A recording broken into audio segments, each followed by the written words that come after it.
Assalamualaikum warahmatullahi wabarakatuh.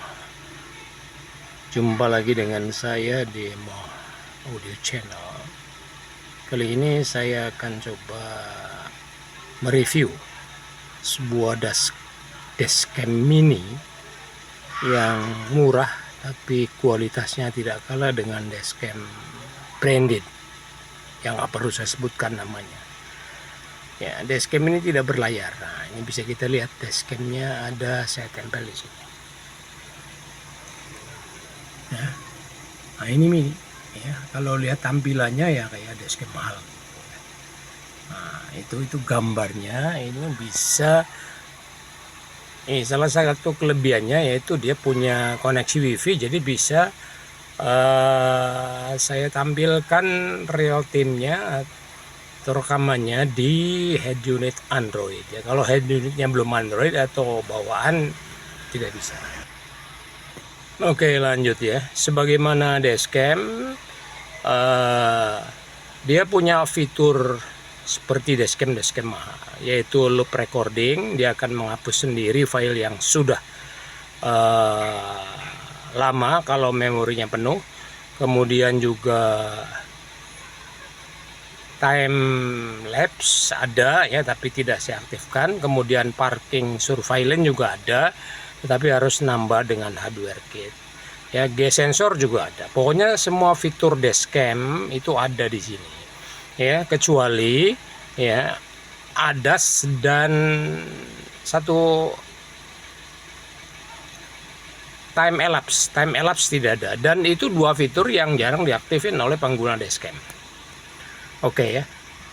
Nah, dashcam ini sebenarnya ya kamera depan, tapi bisa difungsikan sebagai kamera kabin dan juga kamera belakang. Ya, kalau pakai dashcam mahal untuk memfungsikan dialihfungsikan itu kan sayang. Oke ya, ini adalah tampilan depan ya. Sekarang coba saya rubah dashcamnya nih. Nah, ini masih tidak saya lepas paten. Nah, sekarang kalau ditempelnya dibalik ya begini ya, ngadepnya ke sini, apa yang kelihatan ya, ngadep ke sini nih. Nih ya. Nah, yang kelihatan itu kabin dari mobil ya, termasuk gambar saya ada. Oke, jadi kalau difungsikan sebagai kamera kabin ya tinggal diputar aja, ininya pasang di sini ya. Nih, pasang di sini. Kemudian ininya diputar, karena ini bisa muter 360 derajat. Nah, itu hasilnya adalah kamera kabin. Begitu juga kalau difungsikan sebagai kamera belakang. Tapi chargernya ini pendek ya. Jadi kalau untuk mobil 2 baris masih bisa, kalau untuk 3 baris tidak bisa. Baik, lanjut ya. Jadi dashcam mini ini bisa difungsikan sebagai kamera depan, bisa difungsikan sebagai kamera kabin, sudah pasti bisa difungsikan sebagai kamera belakang. Ya, dengan catatan menggunakan hardware kit, jadi portnya ini diganti. Sekalian juga memfungsikan parking surveillance ya. Jadi hardware kitnya nanti saya kasih tahu ya.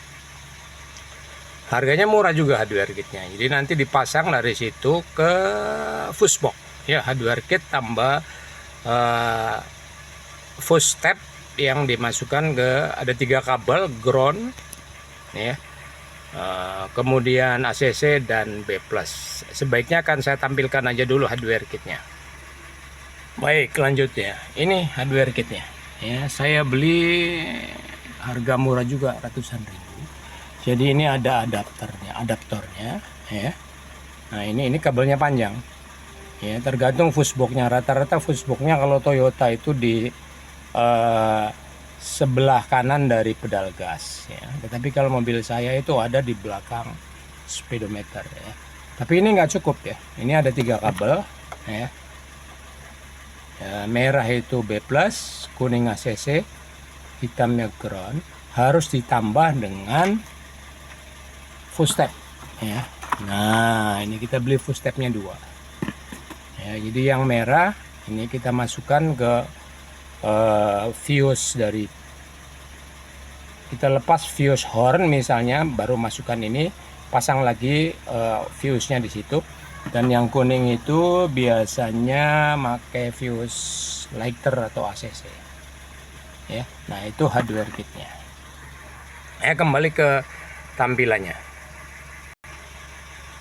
Oke, sebelum saya masuk ke bagaimana cara settingnya, ya, karena settingnya tidak bisa lewat head unit Android, walaupun dia bisa terhubung.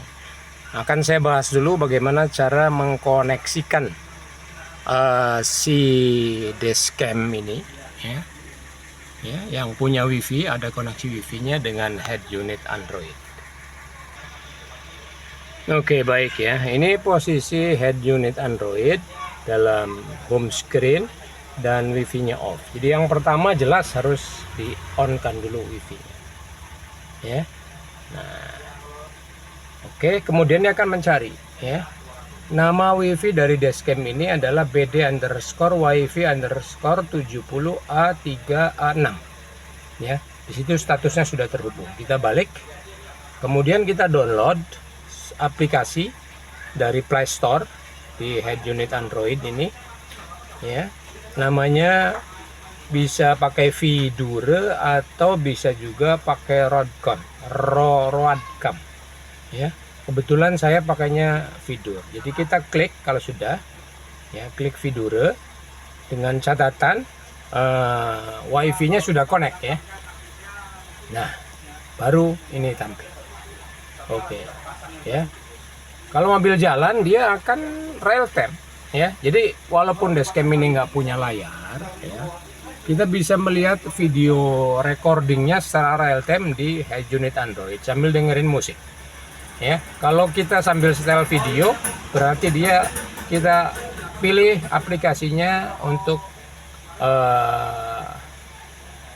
pip apalah pokoknya. Jadi sebelah nantinya, ya. Oke, itu yang pertama, ya. Yang kedua, bagaimana cara melihat hasil rekamannya, ya. Jadi kalau dalam posisi begini kita mau melihat hasil rekamannya, kita klik ini, ya, kita pause dulu, ya. Oke, kalau sudah kita pause, ya, di sini pause recording, baru kita pancing dengan screenshot, ya. Nanti di pojok sini ada tampilan hasil screenshotnya. Nah, ini kita klik. Nah, itu masuk ke aplikasi. Jadi today, hari ini, ya. Ini saya agak ada masalah karena kebetulan memori cardnya ini nggak bagus, ya, bukan kelas 10, jadi saya sarankan pakai kelas 10. Nah, ini file-filenya, ya, file yang dari rekaman, dan ini bisa diedit dan bisa di-download, ya. Oke, ya, akan saya lihat dulu, ya. Lanjut, di sini ada share, ya. Kalau kita mau bagi, ya, kita akan share kemana, ya. Nah, quick share atau apa itu kita nggak perlu lah, kan, itu, ya. Oke, kita balik dulu, ya. Kalau kita mau hapus, ini ada delete. Oke, delete, ya. Ya, jadi begitu caranya, ya. Nah, kalau kita mau edit bisa juga langsung dari sini, ya. Oke, karena kebetulan gambarnya nggak bagus, jadi nanti akan saya cari gambar yang bagus, ya. Baik, kita kembali ke proses recording dulu, ya. Jadi saya sarankan, ya, jangan beli yang KW micro SD-nya, ya. Ini yang saya pakai KW. Ini support sampai 64 GB, saya pakai 32 GB, dan kalau yang KW harganya murah 20 ribuan, ya. Jangan pakai itu karena dia akan nggak bagus lah pokoknya, ya. Rekaman pertamanya bagus, selanjutnya biru nantinya, ya. Oke, jadi cari yang harga 50 ribuan ke atas, ya. Oke, nah ini sudah rekam, mari kita lihat, ya. Jadi saya ulang, ya. Jadi untuk menampilkan ini di pause dulu, ya, di sini. Kemudian kita pancing dengan screenshot, ya. Nanti di pojok kiri akan tampil file screenshotnya. Ini kita klik.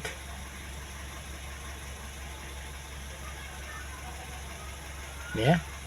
Di Today ini juga masih nggak bagus. Oh, di loop recording dulu, baru kita lihat. Kalau memorinya bagus ini nggak buram ya, semua kebaca ya. Nah ini faktor memori yang jelek, jadi nggak bisa kebaca. Oke lah, nanti saya akan ganti pakai memori yang bagus ya. Hasilnya seperti apa?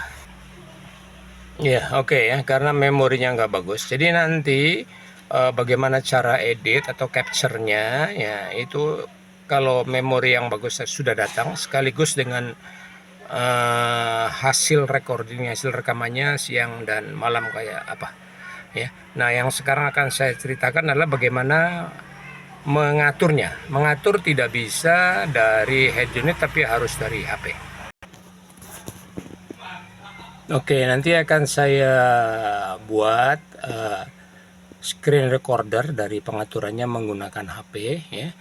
Langkah yang pertama yaitu kita disconnectkan dulu ini ya. Kita balik ke sini ke home.